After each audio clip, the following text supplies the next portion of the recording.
going on, everybody? I go by Philly Mike, host of the Philly Tall podcast, but we are back with the final version of Battle Bird Podcast pregame via the 2022-2023 regular season. There's going to be some extra episodes because we plan to be here for a hot minute, the totality of the season, but we got our guys here, and I'm going to do a little pregame with some Heineken because we about to win the number one seed through my eyes.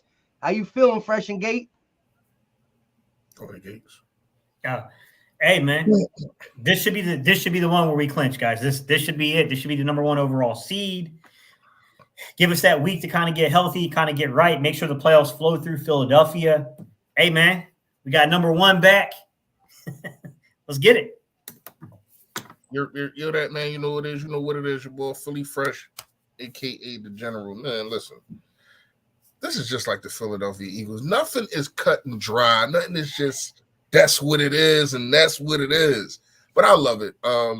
They say this team has the first adversity. I don't know how. When you talk about the Colts game, talk about the Pittsburgh game, even some of the Dallas game with a backup quarterback, even the Dallas game that we lost. Adversity to me.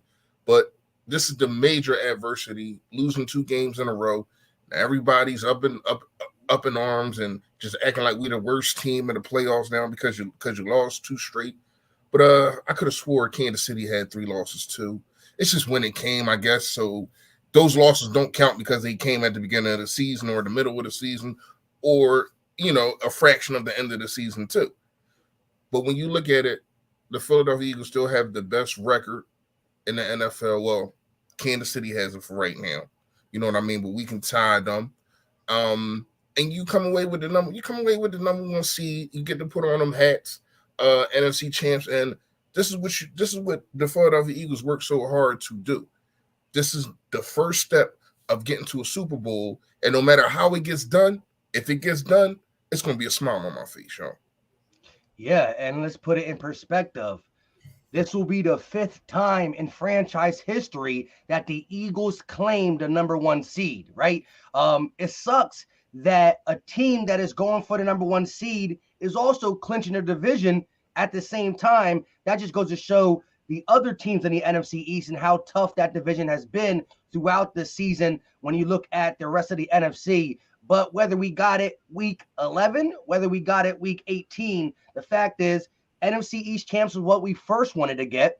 Normally you get that first, and then you go ahead and follow through with the rest of the NFC, the NFC South, the NFC North, who's the best of them all. We're going to do them both in one game. And look, I know people are feeling like there's no such thing as backpedaling into the number one seed. What we did through week 1 through week 14, 15 propelled us to be in a situation where we get the luxury of playing some backups. It's as simple as that.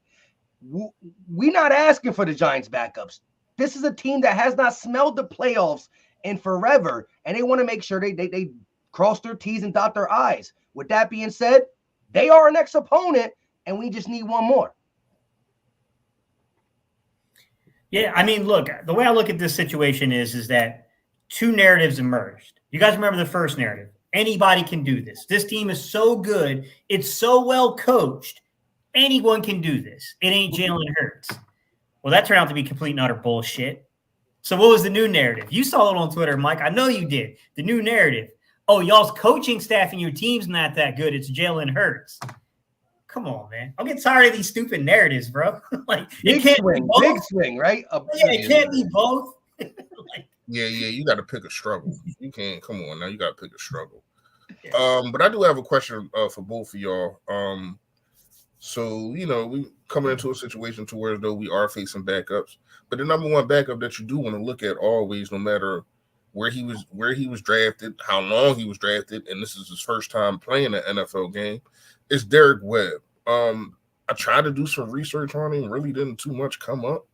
But obviously he never really threw an NFL pass before in a regular season or obviously postseason game. So when you look at it, he has 0 stats, period. You know what I mean? And I don't know if y'all know too much about the guy, but what is anything, if y'all know anything that the Philadelphia Eagles should be concerned about, if anything? You can go, Gate. In terms of concerns, I would say that once you get into this period of football, this is where you start to see teams with the run game. I will say that I feel like we're in a situation to where the team's making it inside of the 20, outside of maybe Daniel Jones. Dak's got little mobility to him, but we don't have those like real true dual threat guys like a Jalen Hurts can do to you inside the conference. I will say Brock Purdy can move a little bit, but no. I'm just talking about the specific quarterback that we're facing. Davis Webb. Do you have any intel? Davis Webb today. Oh, Davis Webb, man. Look, he hasn't played that many snaps, man. He's a former 3rd-round pick. He's a guy that he knows the system, so he's a system guy. He followed. Well, when he got released from the Giants the first time around, he went into Buffalo. Then he followed from Buffalo. He followed Dable and then back here. I will tell you, he's a bit of a Mike Kafka type. He's a smart guy, really intelligent football mind. He was offered the quarterback coach position in Buffalo actually this past year, and actually turned it down to basically get an opportunity to be a backup with the Giants. And he's been on the practice squad. So I mean, who knows if that was the right decision to turn down ultimately? But he's one of those guys he's really smart. He knows the game really well. The extent that he can execute the offense, though, that's hard to judge a dude that's got such a small sample size to grade. You know what I mean? Like I would just say that the best thing to do to a guy like that is to let him know he's in the NFL and this is a different level of competition real early. Like, don't let a guy like that start getting a little confidence. You want to knock him down a peg quickly. So you would call him basically like a Doug Peterson type of person, like has a not one of the good players in the NFL, but has a mind, been around a lot of guys, and can be a coach one day. Yeah, less experience than Doug. Doug had been in the NFL for quite some time, but you're probably right in terms of the skill set. Doug was never like a really great quarterback. You know what I mean? Like we remember Doug being a starter for us that season we had McNabb. His rookie year, he was not very good. But Doug had a very, really, really, really good football mind. You know what I mean? Shout out to Doug. Shout out to Doug too, man. No lie, man. I mean, when you look at his career, 2016, he missed the playoffs. But started 4-0. Lane Johnson went out. We all know what happened after that. Just looked like a completely different team. Wins the Super Bowl second year. Third year goes back to the playoffs with Nick Foles again. 19, that was just a debacle right there. Loses his job in 20, comes back, takes a year off, comes back and back in the playoffs. I mean, this man he's coaching his behind off, man. He got some good support around him, but his staff always been changing, and he always been the guy, and he's been doing this thing, man. Not gonna lie to you. I like Doug Peterson. December Doug. December Doug. He turned up in December. And he got a hell of a quarterback with him too, man. He got a hell of I really like Lawrence, man. Like a lot of people talk about, Kyler Murray's and those kind of guys. No, I think this guy better than those two. And let me just say this, because I was a big person that said Christian Kirk, 19 million, almost 20. What a bad contract, right? Hey, the dude got 84 catches, 1,100 yards, 8 touchdowns, career highs across the board with T-Law and our guy Dougie P. Dougie P know how to make average wide receivers do something, because we never really give Dougie P a go-to guy. Alshon, I loved him to death, but things happen there. But real quick, shout out to Jedediah M with the $5 super chat. We greatly appreciate it. Need that good energy, my guys. Thanks for a solid stream this season, Mike and the rest of the dudes. This shot is for you. Hey, take that shot with pride. I'm gonna have to wait to game time to get all into that. You know what I mean? I'll take a sip of the beer, but I'm gonna have to wait to game time. But yeah, shout out to Doug Peterson. And to your point about Davis Webb, look, you don't got much tape.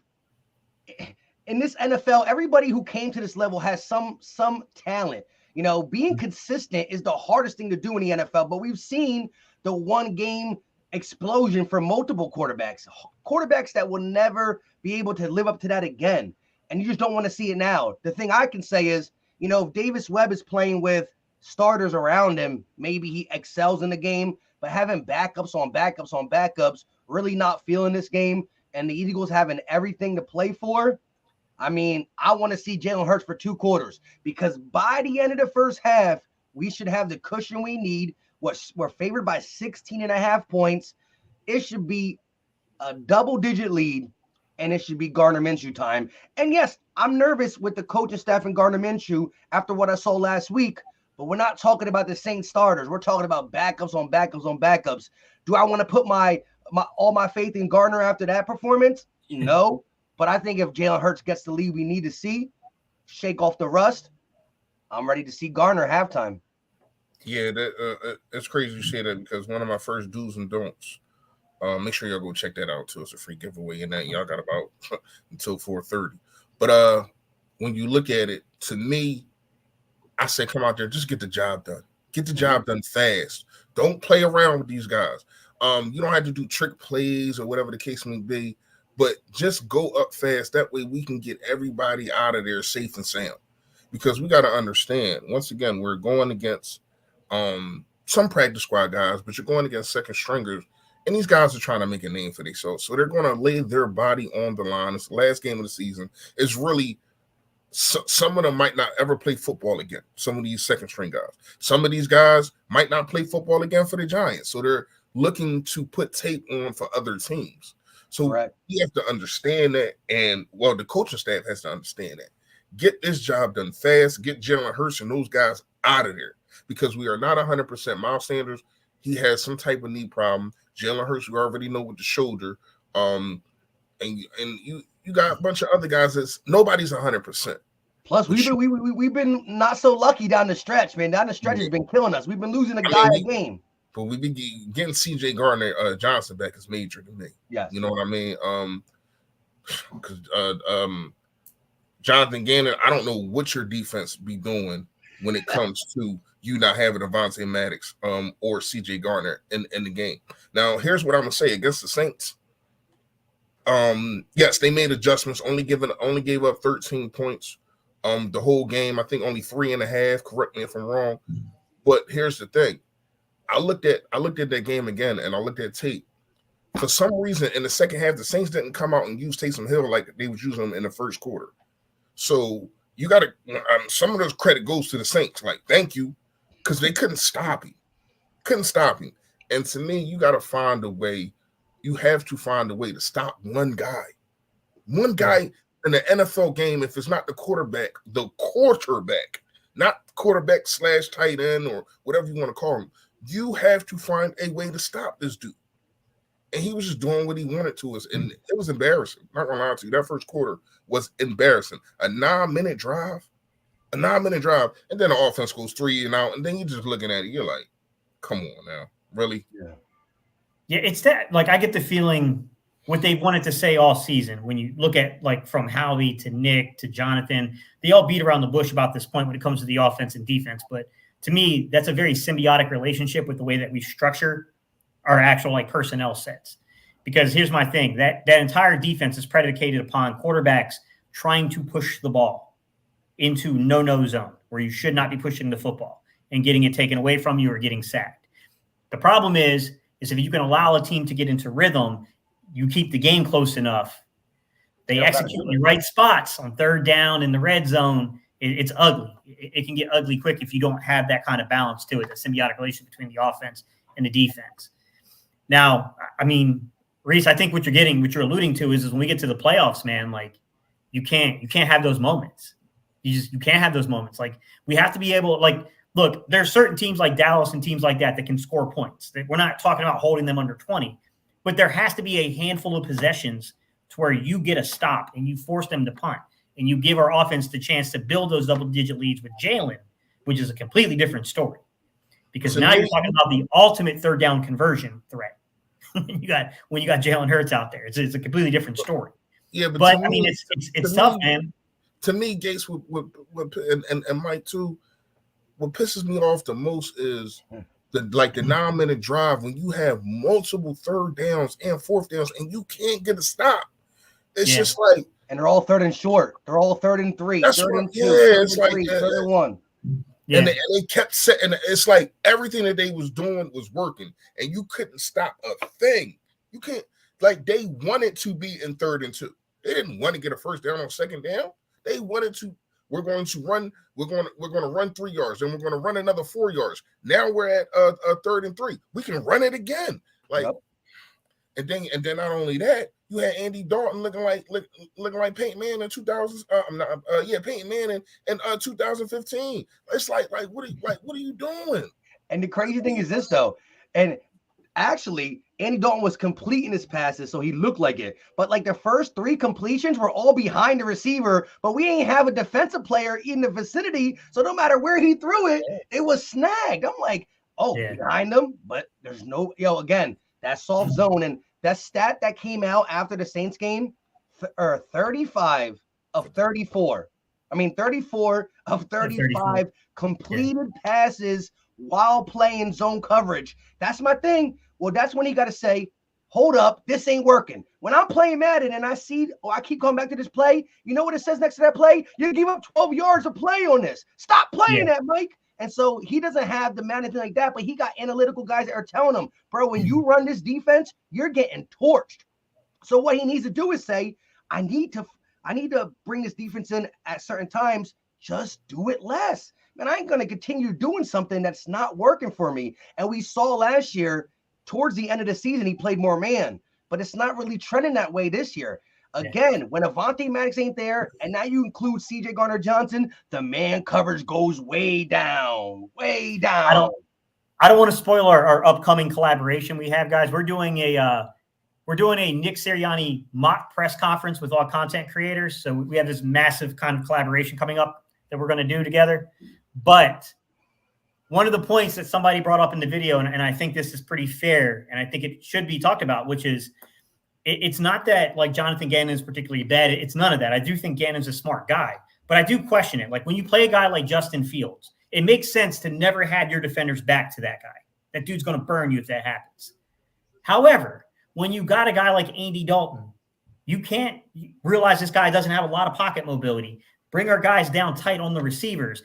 Give our guys an extra, second or not second, but a 1/10 of a second or so to get home on the pass rush and make life hard. Like that's basically what you're alluding to, Mike. Like, where is the game planning for each individual quarterback, the systems they operate? Like, come on, man. Like, you can't treat everybody the same. Like, it's one thing when you got Justin Fields out there. Like, yeah, that dude's hard to play, man. He can break tackles. Then if your defenders got their backs to him, like, dude's a nightmare. However, when you got Andy Dalton, if Andy Dalton breaks off 30 yards on us on a run, I'll go on the field and dab him up myself. It's not going to continue to happen. I really don't think that's going to happen. But you know what I'm saying? Like, it's weird to me that like those conversations are not happening enough clearly, or whoever's in the building isn't getting that point home enough to Jonathan Gannon. Like, hey man, what are we doing? This is Andy Dalton. He ain't shaking nobody out the pocket. Turn the heat up here. Yeah, and when I look at Gannon, I've noticed that if he goes into a game with a game plan that starts off working, well, he calls a great game the whole game. It's when he has to adjust, how long it takes him to adjust. And then, by that time, you got guys demoralized a little bit. Things are looking differently on the offensive side of the game. And again, credit what he was able to do in the second half of that Saints game.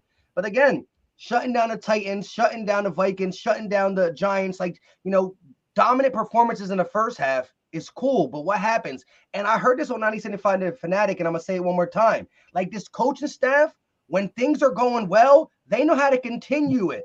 But when things are a little shaky and they got to make their move, they just don't know how to. This is what I said in my last video. Like, that Bears game with Jalen Hurts and the Saints game with Gardner Minshew, it should have been a ground game. Now, we can say, as Fresh said, Miles Sanders is dinged up. You got Boston Scott on the roster for multiple years for a reason. You drafted Kenny G and have him second for a reason, right? You still run the ball. The fact is this, just because you're a bad run defense, 25th overall, blah-de-blah, don't mean you can't stop the run for one game. So maybe they come in saying the Eagles are going to run. Let's drop an extra guy in the box. That's cool, Nick. You see that. So now you adjust before even trying to run to a pass-heavy offense when you can still, to me, run the ball, see if it's successful, and then if it's not, fall back off it. I need at least, if you're going into the Bears game and the Saints game when you know they're not that good against the run, I need to see 8 run attempts in the first quarter that were unsuccessful for you to change. Not 2 run attempts in the first quarter because you thought you could outsmart the Bears by tricking them. No, the extremes for these coaching staff are big. When they're winning, they can keep it flowing. But when they gotta shake things up, or when they try to get too cute at times. And I'm starting to see that a little bit more without Jalen. You know what kills me though, Mike, is that the person who said this, I don't see them in the chat, but they used to be on our videos a lot last year. They were trying to, I don't know if you remember this conversation, but they were trying to tell us that, well, if you look at yards per rush, Gardner Minshew is more productive than Jalen Hurts. And I got into a massive argument with this person. I was like, dude, you are high if you think Gardner Minshew is the same dynamic athlete as Jalen Hurts. I'm not saying the dude's a stiff, but he's not Jalen Hurts. He doesn't have that type of dynamic, athleticism. What are you talking about? Dude, there was a clip to where they crashed the linebacker, and he handed the ball off instead of keeping it and easily picking up 3 or 4 yards. I was like, yo, come on, man. Like, tell me you're scared without just saying the words, I'm scared. Yeah. I mean, it's not a comparison of obviously the athleticism and everything we got going on, but the coaching staff has to realize that too, and not come up with the same freaking game plan. Like the game plan that they had against the Jets last year was not that game plan. It wasn't a lot of RPOs. It was drop back pad. It was drop back. He got the ball out like that, 3-step drops. I watched that game again, I want to say last week, and I'm like, why y'all couldn't do this when he has better talent? I don't understand it. Let him get the ball out of his hands fast to the playmakers. And here's what I'm going to say to Gardner Minshew, who probably will never see this video. Maybe he does. I don't know. Riding around in that bus that he live in. Here's what I'm going to say. You just had a chance to put on for another job. You fucked that up. Let me tell you something. Not only could you had 2 chances, you could have had 3. If you would have beat Dallas, and yes, the stats was nice, everything was nice, but you had 3 turnovers. You had 3 turnovers. You know what I mean? And then you come out in the next game and you look horrible, and to seal the game, you throw a pick 6. Yeah. You could have been auditioning for a starting job. Who knows? Maybe, who knows? Or another backup. I don't think that you come back with the Philadelphia Eagles. If I'm Jeffrey Lurie and Howie Roseman, I need me a quarterback that has the ability of Jalen Hurts. Not as talented, but at least the ability, because it looked like this coaching staff, they don't want to change anything. So I'm gonna have to go with the tea leaves here. Okay. Let me get us a quarterback that can run, that has legs, that can throw on a run, that can do the RPO kind of things, and people will still fear it. Nobody was fearing Gardner Minshew rushing. The linebackers were sitting there like, I dare you. I dare you. And Michael Parsons gave him a head start and still took him down. My man said, it's like we was like 1, 2, I'm coming to get you now. You know what I mean? And they were definitely daring them for sure. Yeah. But when you look at it, Gardner Minshew, like, you had a chance, because if you would have beat, here's the thing: if he would have beat either Dallas or the Saints, you're playing tonight. So that's more tape that people get to look at, and especially if you do good. And you locked up the number 1 seed, even though we all know Jalen Hurts did it. A lot of people say Nick Foles, he did this and he did that. He got us to play, but we know that. We know what's going on here. Jalen Hurts, yes. But you came into a clutch situation and said, you know what? I'm going to make sure that everything that Jalen Hurts doesn't just falter away. I'm going to take the most talented roster on the team and get a win. And you couldn't do that in 2 weeks. And not only couldn't you do that, you got worse and you got worse. Now, we got to blame the coaching staff too. But you, like, that read, let me tell you something. I don't know how many quarterbacks in the league. I don't even know if Baker Mayfield throws that football. I don't know if Daniel Jones throws that football. I don't know who. I gotta agree with what AJ said. I never played quarterback a day in my life. I don't know if I throw that football. Yeah. AJ said it right. He never looked. He clearly never looked. He couldn't have. He made you look pre-snap, right? And then he never went back to it once he made his mind up just to double check it again. I felt sick to my stomach, Fresh, watching that replay because you could see the leverage that Marshawn Lattimore had. He was baiting him. Don't put the ball there. Don't put the ball there. I'm going to step back, look at your eyes. If you throw it, I'm breaking. He baited him. Yeah. No, he never even looked at AJ. His eyes were solely on Gardner. Yeah. We watched Gardner look at him, watched Gardner never come back. He played off coverage and ran the route before him. And like I said, I was upset with AJ a little bit. I was still upset at Gardner no matter what. But during the live, in the moment, I gave 15% to AJ Brown. I took that all back after the game, of course. I took that all back. I gave some blame too. I thought he didn't run a route as hard enough, but I didn't see the signal that. Did y'all see Acho's breakdown? Acho really was like, what are you doing? You know what I mean? But it's crazy. But then he go on a show the next game and saying, and then he talked trash about us. Yeah, like come on, man. Like these dudes is fake out here, man. My man, that's why we got Shady over there. That's why we got Shady over there. He keeping it though. And he always say us, just to let you know this us. Yeah. My birds. Yeah, yo. I love Shady on there. What's your car be keeping it a bean too? What's her name? Joy. Yeah. She be keeping it a bean too. Because at the end of the day, how is it panic? Like, here's the thing. Let me ask y'all this. If it was the same situation and it was Kansas City and they lost their quarterback, everybody was saying, "Oh, you just got to wait till Patrick Mahomes comes back. Got to wait till Patrick Mahomes comes back. Don't worry, they'll be fine." It's the same thing here, and it's one of the reasons why we're not even really talking about this freaking game because we know what Jalen Hurts going to do. If Jalen Hurts was in that position that Gardner Minshew was in, I would have been sitting back saying, just waiting for the play to happen. I know he's going to make it. I was so nervous when we was on that, and it was a reason why. To me, Jalen Hurts puts you at ease because he does everything that he can.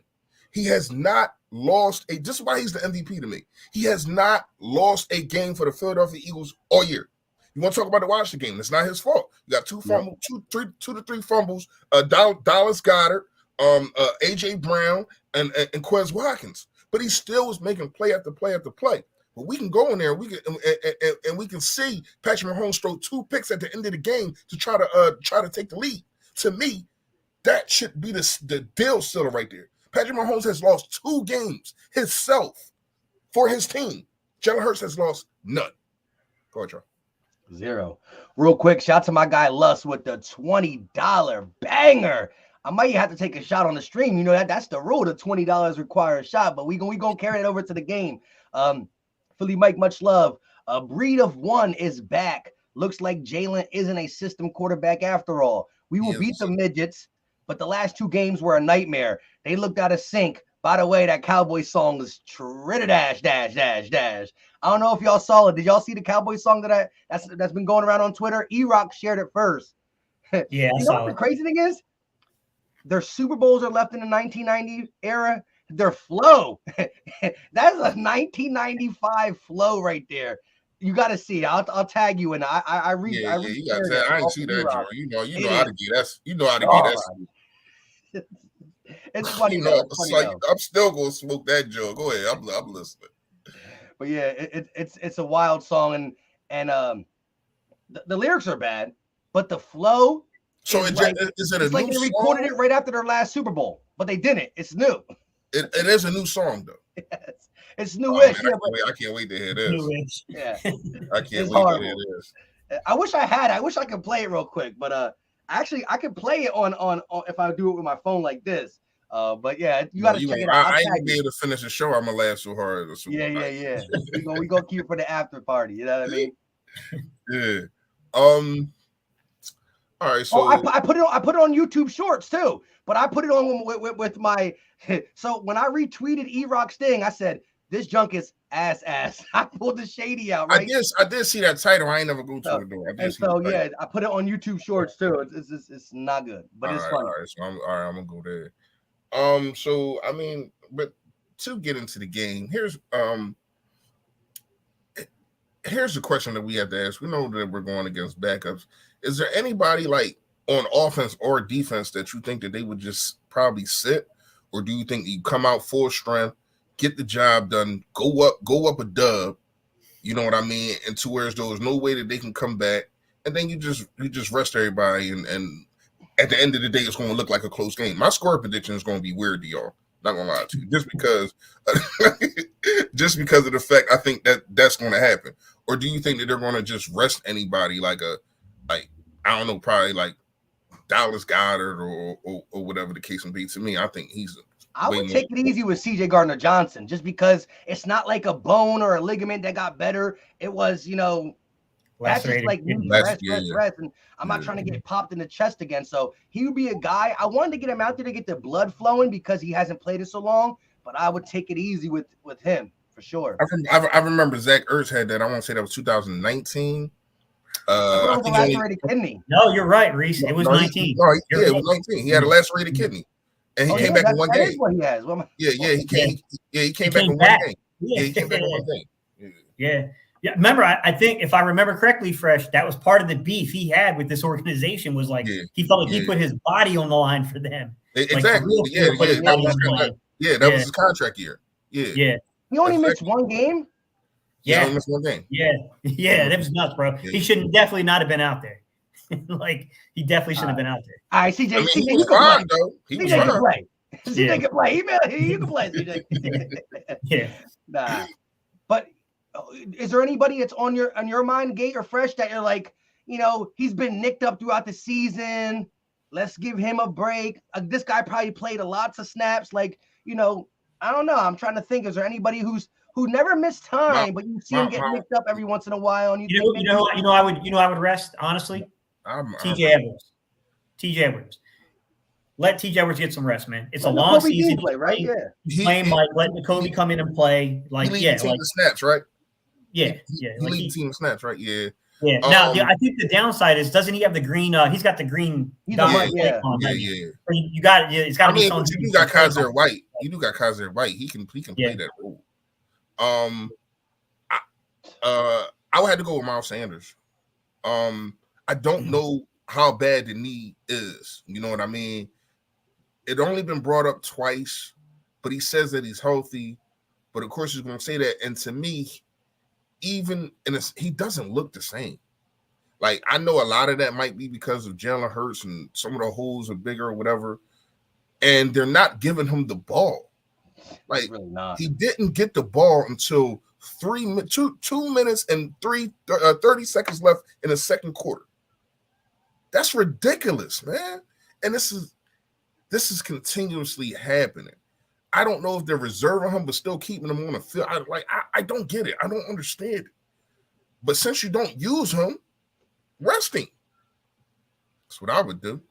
I mean, he got over his 1,000 yards. He's not going to break any record or any type of thing, not that I think of. And let the Giant Killer get it. Hey, man, that is the free giveaway. I picked him. That is the free giveaway, man. I don't know what it is. What he got, like, I think got like 11 touchdowns, like 9 of them is against Dallas or something, man. Like the Giants. I mean, the Giants. Like that's crazy. It is. Remember that one time? Did he have 3 or 4 touchdowns? I think it was 3. Miles Sanders even said it. The last time we played, remember we beat them like 48 to something, right? Yeah, so Miles Sanders was mic'd up, and he literally said, "Yo, let the Giant Killer get in. Like, I'm good. I'm good." He got, I guess, when he got his 1K, right? He got his 1K yards. He did his thing. And he went in there and scored. And he literally he said on the side, he said to the running back coach, Jamal Singleton. Singleton. Yeah, Singleton. He's literally saying on the sideline, put the Giant Killer in. Like, they know, as much as we say it, they know he the Giant Killer. And then he came in and got his tub. I mean, there could be a few records broken today. I think Devontae Smith is closing in on the reception record for wide receivers. AJ Brown's like less than 10 yards away from the receiving yards record for receivers. Like, I mean, we got some dudes up there, bro. I mean, we definitely do. I mean, Hassan Riddick still got something to play for. Oh no, I you don't. How many? We need 4 sacks to tie and 5 to take the 85 Bears, right? Am I correct? I think so. Yeah. I think you're right, man. Yeah.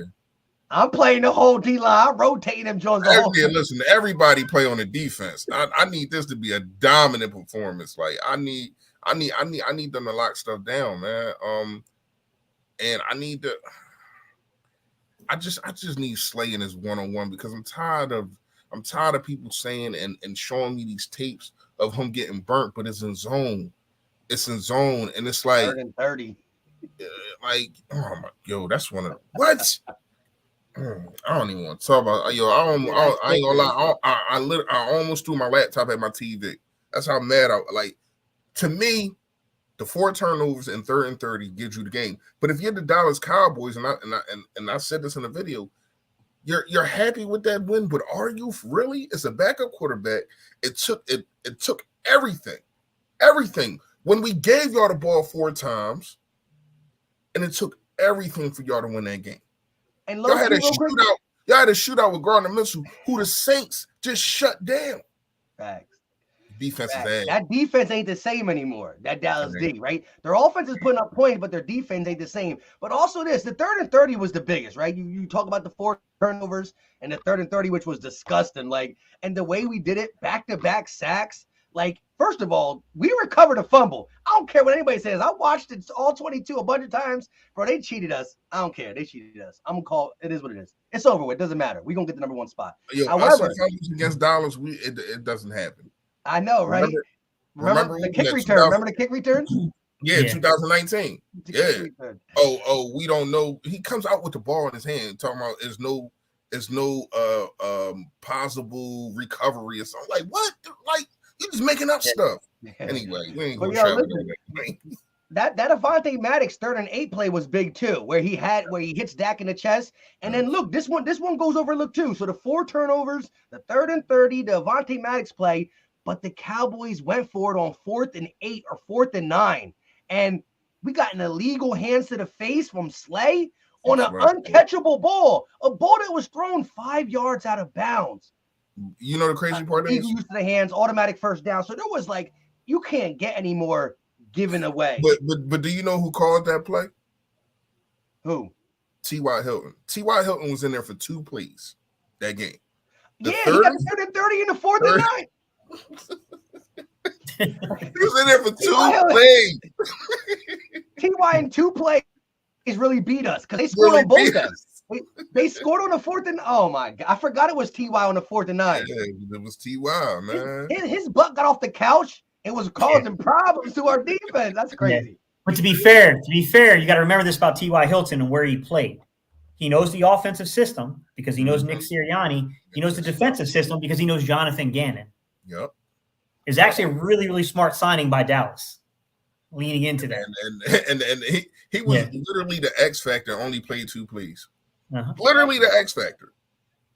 Yeah, it sucks, man, because it's like I don't think those plays, like Mike, to get what you're saying, I don't know that those plays happen if Avonte Maddox is in the game now. Yeah, especially the 3rd and 30. I don't think that the coverage gets blown. That's good. I don't think the coverage gets blown. So hold on. Somebody just said in the chat, Saints laws. So where are they now? Are they like 5th or 6th? Somebody in the chat, let us know where they're at with the picks. See, that's another thing. If we would have beat them and they would have lost, come on, we would. That's what I'm saying. Like that's double jeopardy right there. Like, what are you doing, man? What are you doing? What Denny Green say? We let him off the hook. So who let him off the hook? Yeah, they are who we thought they were.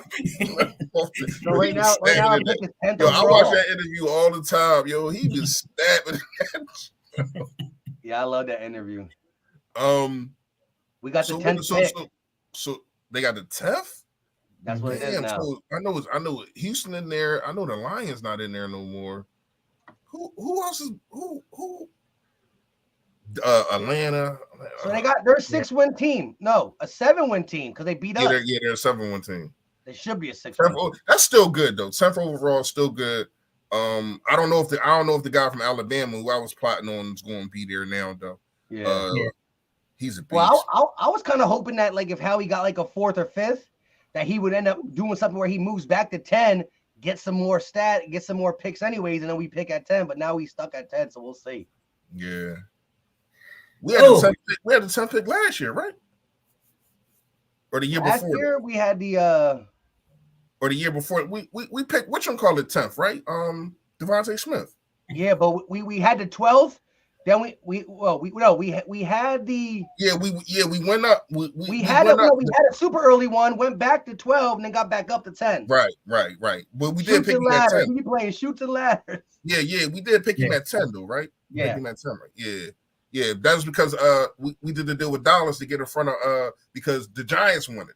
Yeah, the Giants are definitely gonna take him. Yeah, they definitely gonna take it because they took Kadarius Toney, who's now on the Chiefs. Hold up, did y'all see that play that Andy Reid did?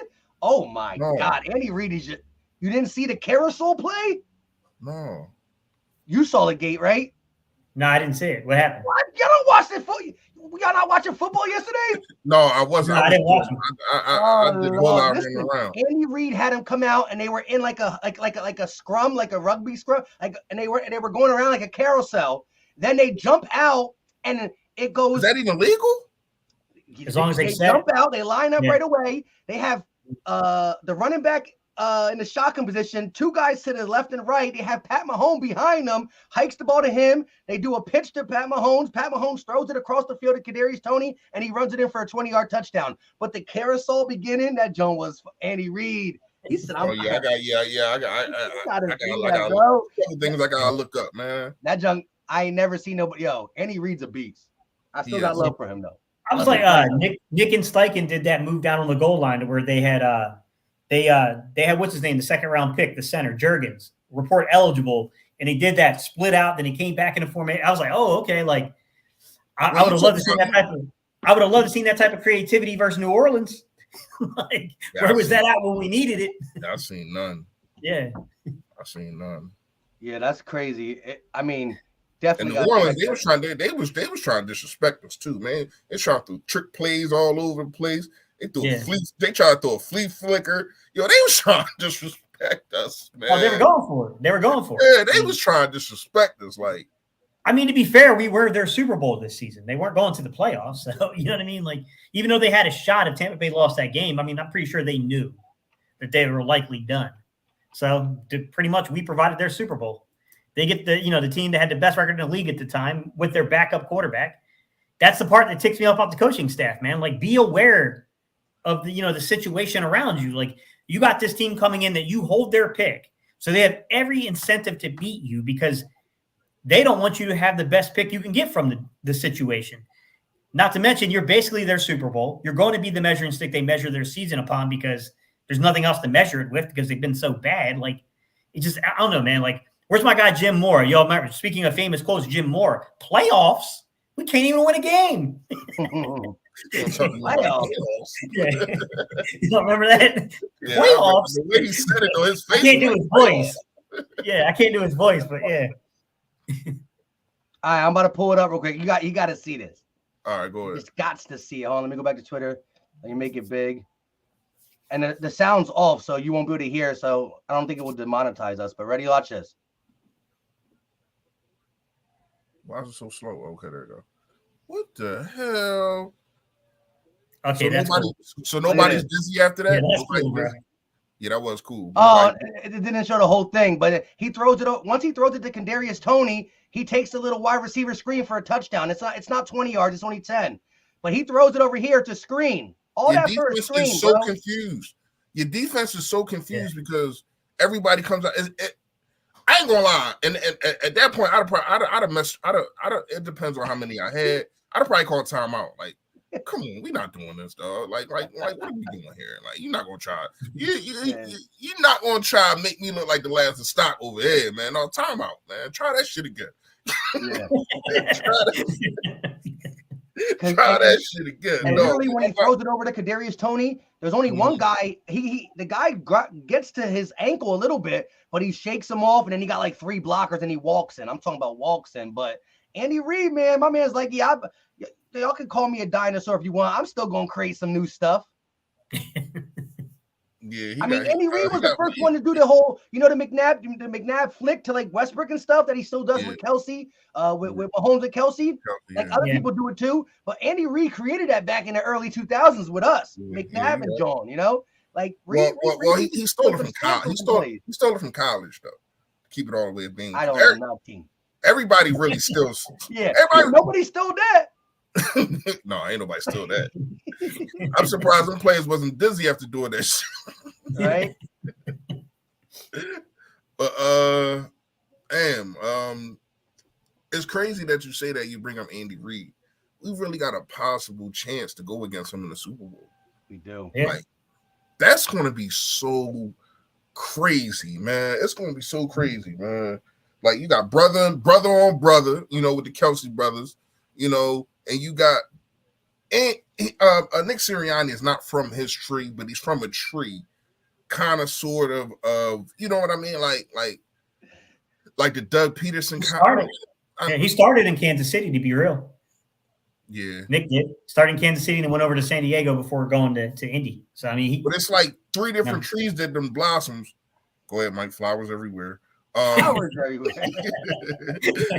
When you look at it, from the Andy Reid to the Doug Peterson to the Frank Wright, now Nick Sirianni. So it's like it's the same kind of, like, I don't know, tree. Family tree, but just not the same branch. Fertilizer. Everyone is but anyway, I'm pretty sure they're gonna break that down in the Super Bowl, how I just did that, and probably not with trees or whatever, but they're gonna do that. But I mean, when you look at it, man, you got a hell of an opportunity for that to happen. I mean, if the Chiefs don't get in their way again, it just seems like Patrick Mahomes can't beat those dudes. You know what I mean? So his best bet is to hope that somebody else beats him, because it seems like Patrick Mahomes can't beat him.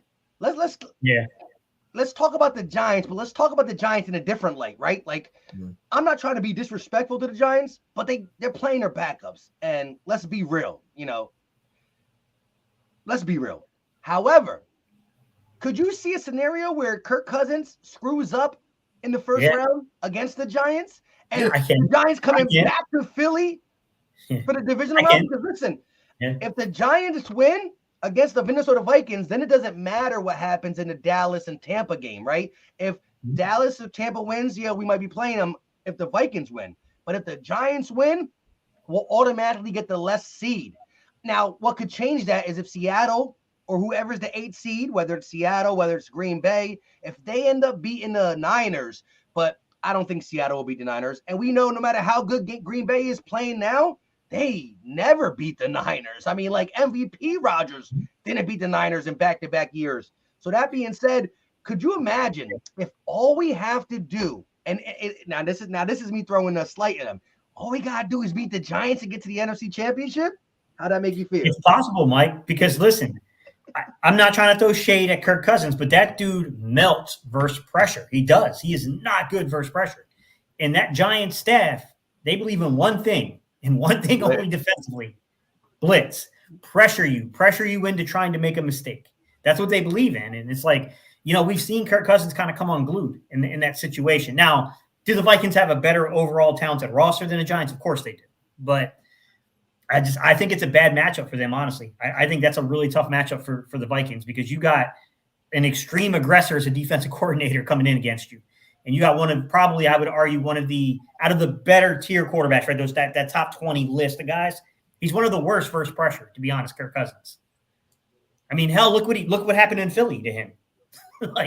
And we weren't even really bringing blitzes per se at him. He just could not stand up to dudes in his face. Yeah. But look, we are closing in on the hour mark.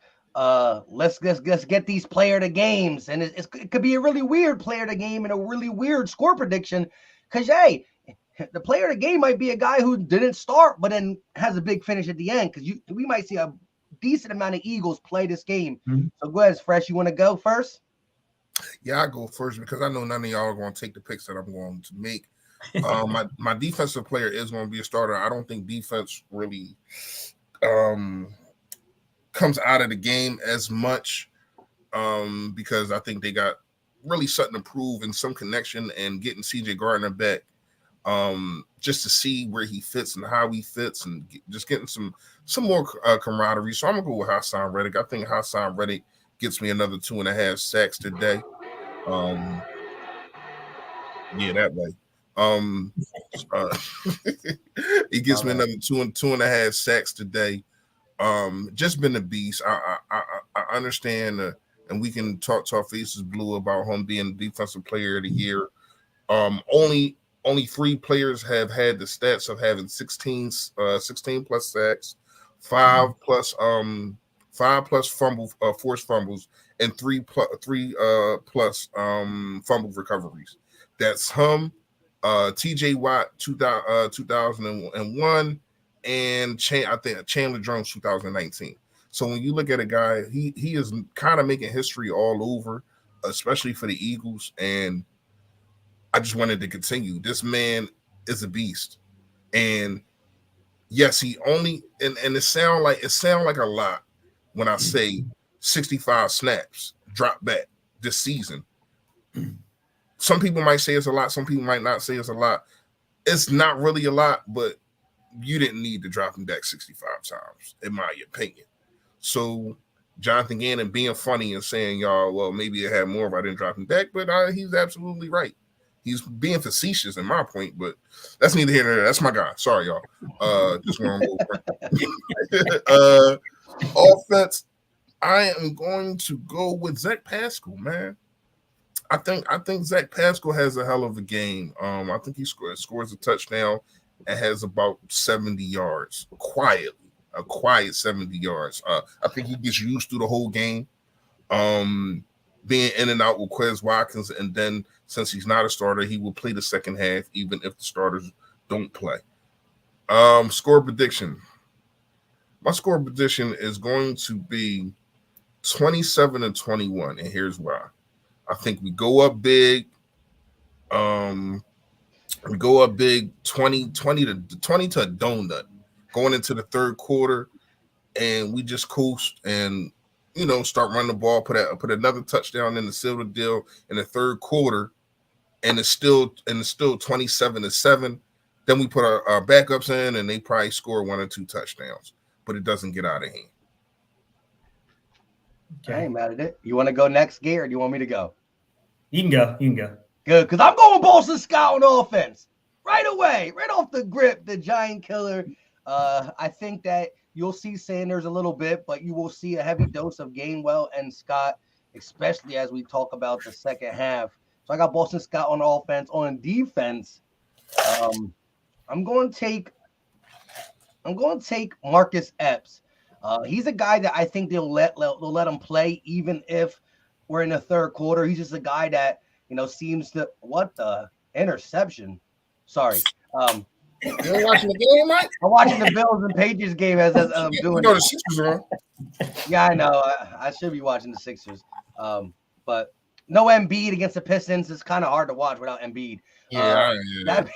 That being said, I got Marcus Epps on the defensive side. Just think that he's going to stay in the game and make some big plays to help save the day.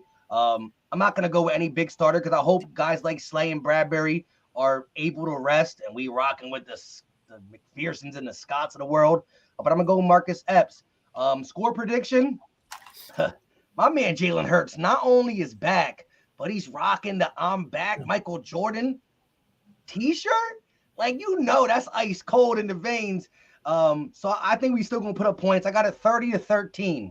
30-13. All right.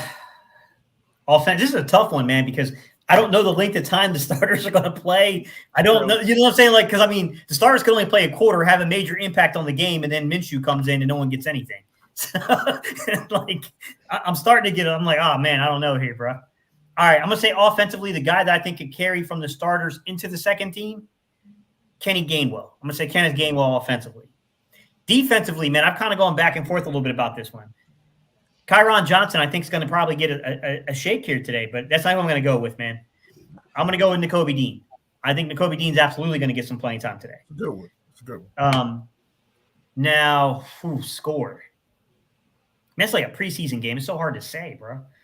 I'm going to say 44-28 Philly. Sheesh. I think it's going to be like a preseason game. I think our starters are going to come in and dominate. And then, I don't think that they'll do much against our starters, but I think once we pull our starters, I think you'll see them they'll get a little momentum, I think, once their starters get pulled.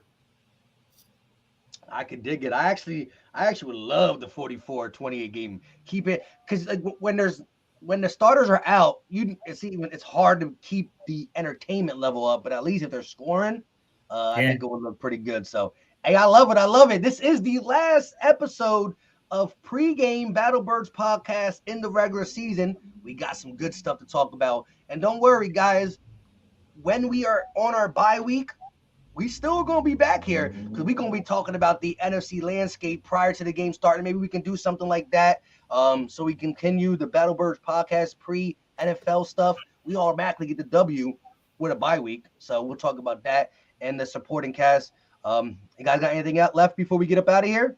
Just real quick, one of the collabs we do have coming up, just so that while we got everyone's attention here, this upcoming week, guys, we have a mock Nick Sirianni interview. We're going to ask him all the questions as content creators we would want to ask Nick Sirianni. Fresh is going to be part of the video. Mike will be part of the video. We got LB Fresh in the was video. Killing me. I cry when I watch yeah, Fresh. Yeah, Fresh is funny, bro. I'm telling y'all, Fresh is real funny, man.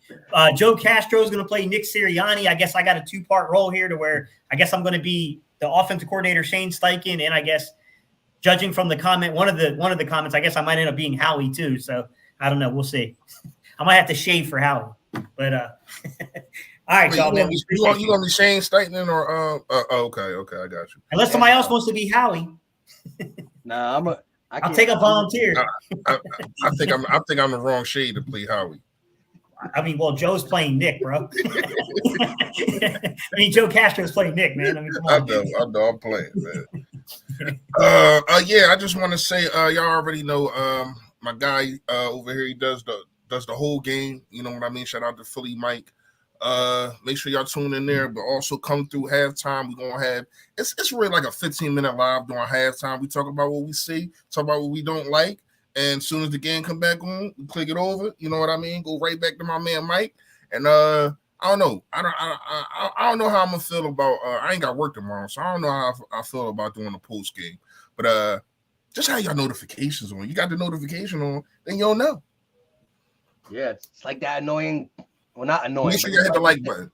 Yeah, the like button, hit it. The notification is like a text message. We sending you a text. Hey, come through with us. But we appreciate y'all. 412 people in here live on 3 channels. We love y'all. We'll see you on the other side. Number 1 seed. Here we come.